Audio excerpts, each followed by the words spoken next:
पिछले वीडियो पे आपने देखा था कि मिस्टर लिन कुछ आदमियों को मो के घर पे भेजता है। वो लोग मो को इन्फॉर्म करते हैं कि मिस्टर लिन उनसे मिलना चाहते हैं। इसके बाद सीन शिफ्ट होता है। हमें दिखाया जाता है कि जून एक रेस्टोरेंट में बैठा हुआ था और रेस्टोरेंट की दूसरी तरफ लिन मो अपने फादर से बातचीत कर रहा था। अभी जून सोच रहा होता है जब से लिन मो की मदर का एक्सीडेंट हो गया था तब उसके फादर ने लिन मो से नाता तोड़ दिया था। इसके बाद हमें एक फ्लैशबैक दिखाया जाता है जहाँ पे एक कॉन्फ्रेंस मीटिंग चल रही होती है। वहाँ पे मिस्टर लिन सबके सामने अनाउंसमेंट कर रहा होता है कि उसकी वाइफ जिसका नाम था रिन हुई, उसने लॉन्ग टर्म मेंटल इलनेस की वजह से सुसाइड कर लिया था। इसीलिए इसका लेना देना मर्डर केस से बिल्कुल भी नहीं है। मेरे फैमिली और मैं अभी बहुत ही ज्यादा दुख में है और लिनमो और मेरे बीच क्या रिलेशनशिप है ये मैं कंफर्म नहीं कर सकता जब तक कि पैटर्निटी टेस्ट रिजल्ट ना आ जाते। ये सुन के एक रिपोर्टर खड़े होके कहता है, क्या तुम कहना चाहते हो कि सू रेन हुई ने तुम्हें चीट किया है? क्या लिनमो को लिन फैमिली का हायर नहीं बनाया जाएगा? अगर टेस्ट रिजल्ट पॉजिटिव आएंगे तो आप उस बच्चे के साथ क्या करेंगे? जिस पे मिस्टर लिन कुछ भी कहने के लिए साफ इनकार कर देता है।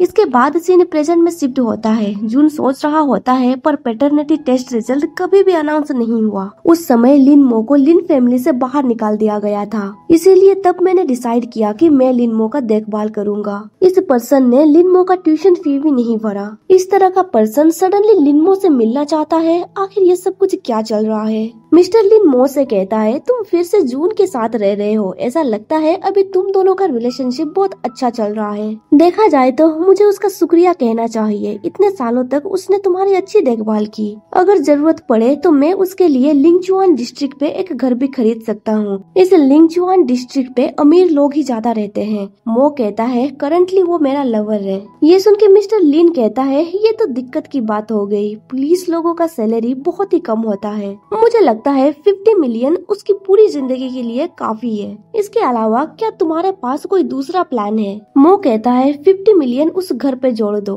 ये प्राइस सच में बहुत हाई है। मिस्टर लिन उसे ड्रिंक देते हुए कहता है, मैं बटलर को सब कुछ अरेंज करने के लिए कह दूंगा। अगर तुम्हारा मन भर गया है तो फिर मैं पोलाइटली उसे तुम्हें छोड़ के जाने के लिए मना सकता हूँ। आफ्टर ऑल उसने तुम्हारी देखभाल जो की है।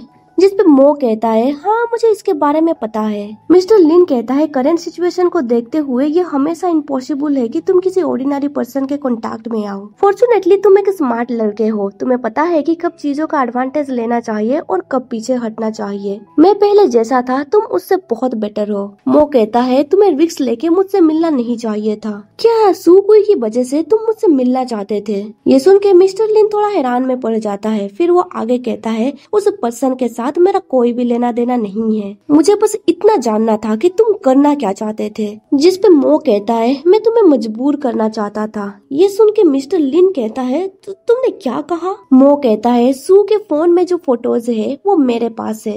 इसके जरिए मैं तुम्हारे मुंह से कुछ जानकारियाँ निकालना चाहता हूँ। ये सुन के मिस्टर लिन गुस्से से कहता है, क्या तुम्हें अपने फादर से इस तरह से बात करनी चाहिए? तुमने एक आउटसाइडर का इस्तेमाल किया ताकि तुम मुझ पे नजर रख सको। मो कहता है, मुझ पे गुस्सा दिखाने से पहले तुम्हें खुद के लिए परेशान होना चाहिए। तुम्हें संभल के रहना होगा। सू कोई नॉर्मल बंदा नहीं है। अगर वो किसी चीज को चाहने लगेगा तो वो उसे पाने के लिए कुछ भी कर सकता है और मुझे लगता है कि वो तुम्हें पसंद भी करने लगा है। मिस्टर लिन गुस्से से कहता है, तुम मेरे बेटे हो, इसका मतलब ये नहीं है कि तुम कोई भी रेकलेस काम कर सकते हो। मो कहता है, तुमने कहा था ना मैं एक स्मार्ट पर्सन हूँ और मैंने ये सब कुछ इसीलिए किया ताकि मैं उस पर्सन से मिल सकूं जिसके साथ मैं मिल नहीं सकता था।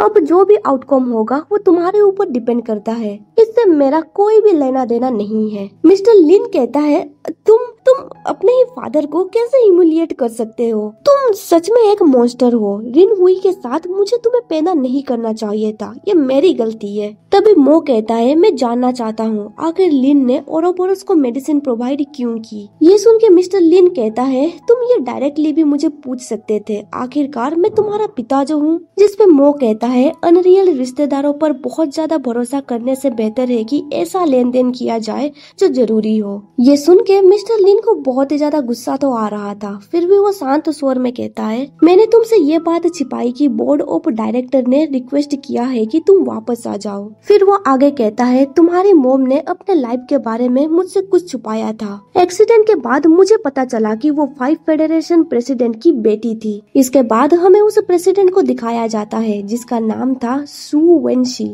लिन ग्रुप का उनके फैमिली के क्राइम से इन्वॉल्व होना एक बड़ी ही नेगेटिव खबर थी। लिन फैमिली को बचाने के लिए उसने जानबूझ के मीडिया में ये खबर फैलाई कि उसे पैटर्निटी टेस्ट करना होगा लिन मो का। फिर वो आगे कहता है, मैं उस पर्सन के साथ केस भी लड़ने के लिए तैयार था, पर मैंने एक्सपेक्ट नहीं किया था कि उसका बैकग्राउंड इतना कॉम्प्लिकेटेड था। मुझे पता नहीं उसने किस मेथड का इस्तेमाल किया, पर लिन के मेडिकल इक्विपमेंट्स बाहर सप्लाई होना बंद हो गए थे। फिर बोर्ड मेंबर ने मुझे फोर्स किया, मैं किसे चूज करना चाहता हूँ, खुद को या फिर लिन मो को। उस समय पे मिस्टर सोंग ने मुझे कांटेक्ट किया था। उसने कहा कि उसके पास एक सेल है, तुम जरूर इंटरेस्टेड होगे। फिर वो आगे कहता है, मिस्टर सोंग ने मुझे प्रॉमिस किया था जब तक कि फार्मास्यूटिकल रिसर्च इंस्टीट्यूट उसे प्राइवेटली एक फॉर्मूला प्रोवाइड करती रहेगी तब तक वो हमें कोऑर्डिनेट करेगा तुम्हारे ग्रैंडपा के मैटर में।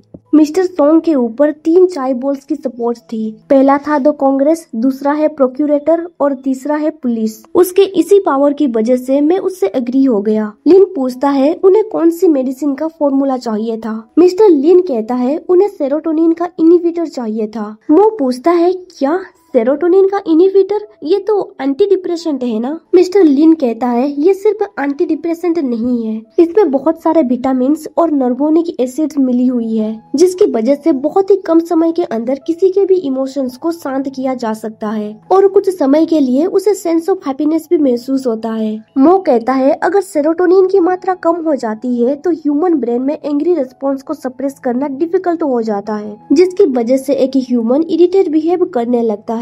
अगर इस मेडिसिन को किसी मेंटल इलनेस पर्सन को दिया जाता है तो मैं इसके कॉन्सिक्वेंसेस को इमेजिन कर सकता हूँ। मो कहता है इसमें कोई आश्चर्य की बात नहीं है, जिन लोगों को उन्होंने भेजा था उनमें बार बार इमोशंस चेंज होती रहती थी और जब वो कोई क्राइम करते हैं वो बहुत ही ज्यादा चिड़चिड़े हो जाते हैं और फिर वो कमजोर भी हो जाते थे। इन सब चीजों से मो को ये पता चल गया कि वो हत्यारे को गुमराह करने के लिए इस दवा का इस्तेमाल कर रहे हैं। मिस्टर लिन कहता है मैंने तुम्हें सारे रीजंस बता दिए हैं, मैं होप करता हूँ कि तुम समझ गए होगे। तुम इस चीज को मैनेज नहीं कर सकते, इसीलिए अच्छा होगा कि तुम इसमें इन्वॉल्व ना रहो। उन्हें जल्द ही पता चल जाएगा कि तुम इस मैटर को इन्वेस्टिगेट कर रहे हो, इसीलिए तुम जल्दी से एच सिटी को छोड़ के चले जाओ। मो कहता है क्या आपने कभी सोचा है आखिर ग्रैंडपा मिस्टर सोंग के एडजस्टमेंट से एग्री क्यों हो गए? शायद वो लोग शुरू से ही ये सब कुछ तुम्हारे लिए कर रहे हैं। मिस्टर लिन कहता है मैंने इसके बारे में बहुत सोचा पर मेरे पास और कोई चॉइस भी नहीं था। लिन मैं गिव अप नहीं कर सकता, मैं अपने बेटे को खो नहीं सकता।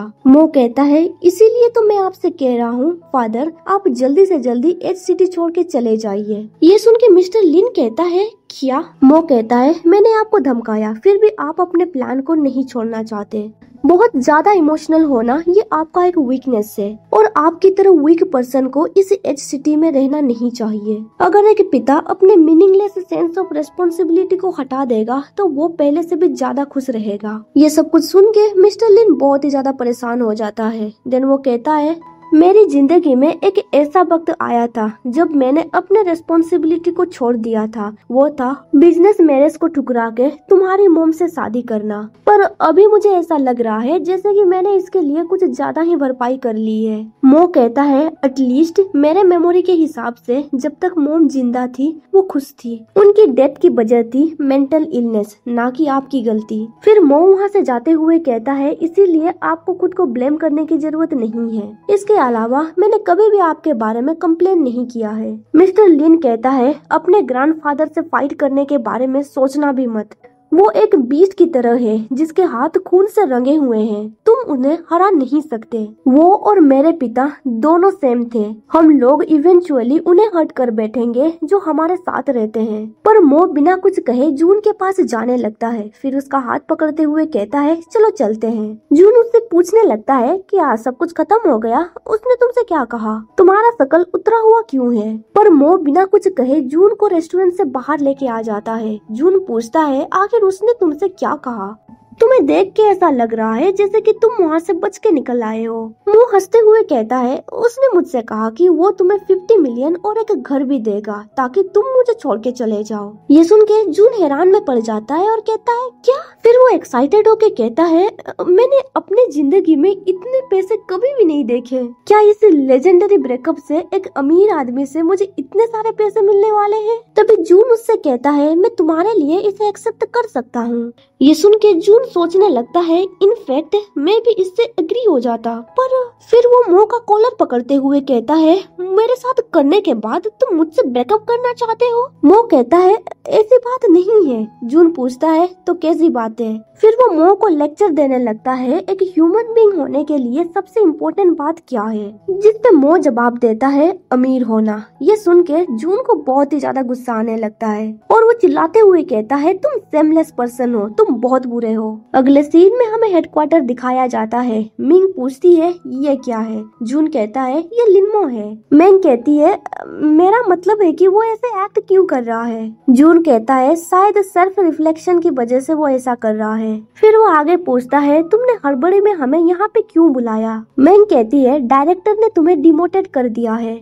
उन्होंने हमारे लिए एक न्यू टीम लीडर को अरेंज किया है और ये भी कहा है कि हम उससे मिलें ताकि हम लोग एक दूसरे को अच्छी तरह से जान पाए। जून इरिटेट होकर पूछता है, ये न्यू टीम लीडर कौन है? तभी रूम के अंदर एक लड़की एंटर करती है और कहती है, बहुत दिनों के बाद मिल रहे हैं डियर। उस लड़की की आवाज सुन के जून वहाँ से भागने लगता है। वो कह रहा होता है कि मुझे लगता है मैंने घर पे गर्म पानी करके छोड़ दिया है, पर मैंग उसे रोक देती है। कुछ देर के बाद हमें दिखाया जाता है कि वो लोग आपस में मीटिंग कर रहे होते हैं। न्यू टीम लीडर और मो एक दूसरे को घूर रहे होते हैं, जिसकी वजह से सिचुएशन बहुत ही ज्यादा ऑकवर्ड हो गया था। एक ऑफिसर पूछता है, आखिर ये सब कुछ क्या चल रहा है? उन तीनों के बीच कैसी रिलेशनशिप है? जिस पे मैंग कहती है, एक करंट है और एक एक्स है। टीम लीडर जून के पास जाते हुए कहती है, अब से मैं इस टीम की नई लीडर हूँ, मेरे ऊपर टीम की जिम्मेदारी है। तुम लोगों के बारे में जानने के लिए मेरे पास बहुत कम समय है, इसलिए प्लीज इस फॉर्म को फिल करो।